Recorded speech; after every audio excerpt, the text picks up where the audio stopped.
I hit my head. That was your idea. That was actually your idea. How long did we plan that? That's the whole movie right there. 2 years. That's it. That's what we were trying to do. Hi, I'm Bob Odenkirk. Hi, I'm Daniel Bernhardt. We're going to break down a scene from our new movie, Nobody. What are you still doing here, old man?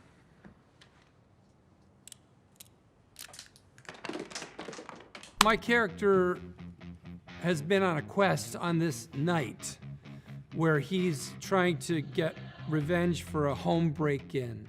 And he does actually track down the people who broke into his house, but he sort of immediately feels bad for them. So he is frustrated and angry, and he gets on this bus to go home thinking that he's just gonna have to live with this failure and loss and anger. And then these jerks get on the bus, they're kind of intimidating everybody, and then my character realizes, oh, God sent these guys for me to beat the out of.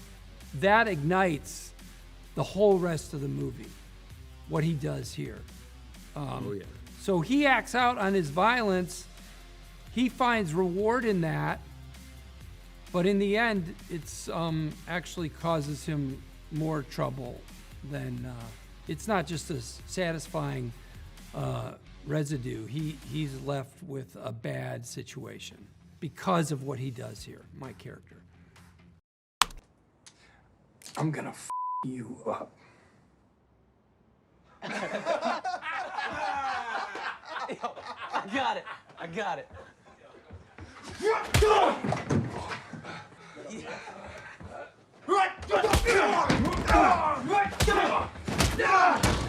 Boom, I get hit first, right? I get hit first. Then I come back, I get hit in the gut, I get hit again, get hit again, I hit my head. That was your idea. That was actually your idea. How long did we plan that? That's the whole movie right there. 2 years. That's it. That's what we were trying to do. We talked about that for years. 2 years. And that Is was that one of your I points you wanted to get punched and hit my head on like a bar or something. And I'm really glad Because that you kept it's this in. so pathetic, right? It's like you never see Jason Statham do that. You never see Jason Bourne hit his head. You never see Liam Neeson do that. But that's your comedy, and that was so fun. And that was one, I swear to God, that was one of the first things he said. Danny, it'll be so much fun. When I get hit, I whack my head. And So it's like, to me, this thing starts with this bravado swagger line, I'm gonna f you up, and then right away, he gets hit, he barely gets a punch in, he gets hit, he hits his head.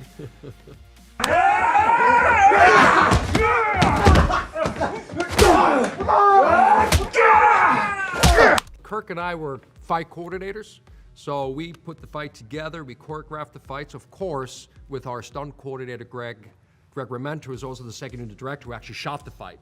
But we all worked very, very tightly together with Bob, because it was very important to us that Bob approved everything, that he was comfortable with what he was doing, also that we had a story, which was actually very, very important to Bob. You want to tell a story, you don't want to just hit, smack, there has to be a story in it. That's the most important thing. So I'm going from out of practice, getting hit, getting hurt, sloppy, to barely putting it together, and some real good clumsy moves, just throwing Kirk into the wall here. And what was funny is, you know, after I did this like 3 times, you might remember Kirk said to me, throw me harder. And I was like, harder? You sure? He goes, yeah, throw me as hard as you can throw me.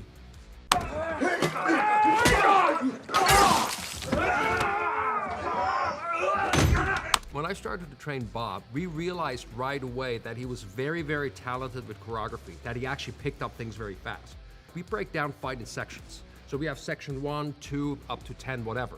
And I would tell Bob, I need the beginning of section 3, he would know it. The beginning of section 5, he would know it. So because Bob was so prepared, when we actually shot the fight, David Leitch and Greg Rementer decided to do as little cuts as possible. So the first shot, when you watch it, it's actually all on Bob. We're pulling back, and I think you did probably like something like 10 moves without a cut. And that is very, very, very rare, because usually you have to cut because you gotta hide something. But Bob did all of his own fights, and we stayed on him as long as we could till we actually had to cut because of an impact. And that's a huge compliment to him. You just don't see that so much anymore. Part of it is that relatively new style of very cutty. Fast cuts. Yeah, like Paul Greengrass style, which started with the Bourne films, and certainly the Taken films do it for other reasons. You know, we wanted to go back to an older style in every way, in the kind of character it was, the kind of darkness of the script and the story and the character and the film style. So Ilya Naishuller directed, Greg Rementer directed the action sequences, and everybody worked together to choose the style and the tone. And this was just a great joy to shoot.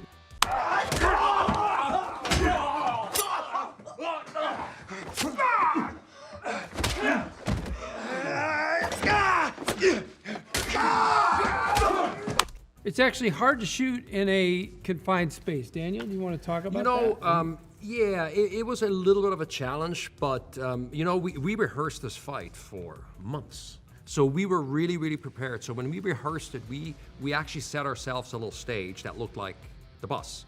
And to be honest, to me, it wasn't such a big challenge because we knew exactly what we were doing. And we knew that we had an incredible talent, and Bob was prepared. The biggest thing for us was really having Bob ready. That was the most important thing, because one of the decisions we made, we didn't want to double. We don't want to do the typical thing where you go behind the actor and you show a stunt double doing it, and we didn't want to do that. So like I said earlier, we really wanted to stay, this whole fight is on Bob. There's barely reactions on us, just when you really, really needed it, but it's all favoring Bob. You know, a lot of movies and TV shows, when you shoot in a confined space, you rebuild it, but you kind of build it about 2 feet wider and 2 feet longer. So you give yourself that room for the camera. But this is a real bus, so we were not able to do any alterations outside of taking seats out. Seats out, right. So it was really a tribute to Daniel and the crew of stunt actors and the camera people who were able to work within this confined area and create this intense moment. I also think the confines makes it more intense and scary. Intimate, scary, dangerous. And what we did a lot of pulling, just like this and like that, because of the space. Yeah. It was all designed for that.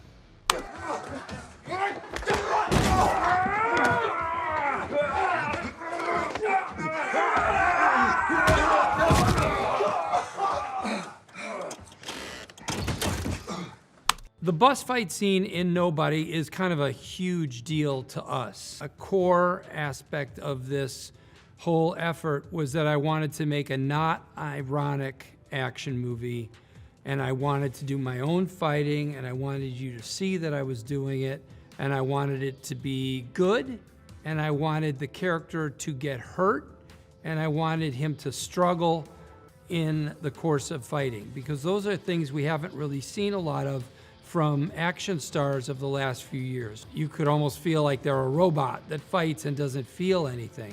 So I wanted my character to be far more human right from the get-go. And in fact, when I say the line, "I'm gonna f you up" to these guys, I sort of hope that you can see in the character's face that he's not sure if he's gonna actually do that, or if it's just a goal.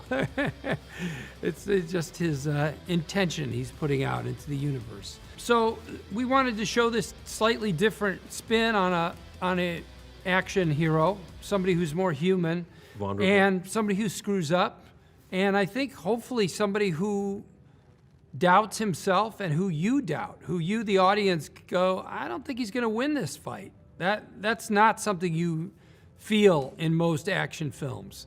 And if we could get you to even subconsciously think, this guy, he's not really up to it, then that would be a great, great achievement.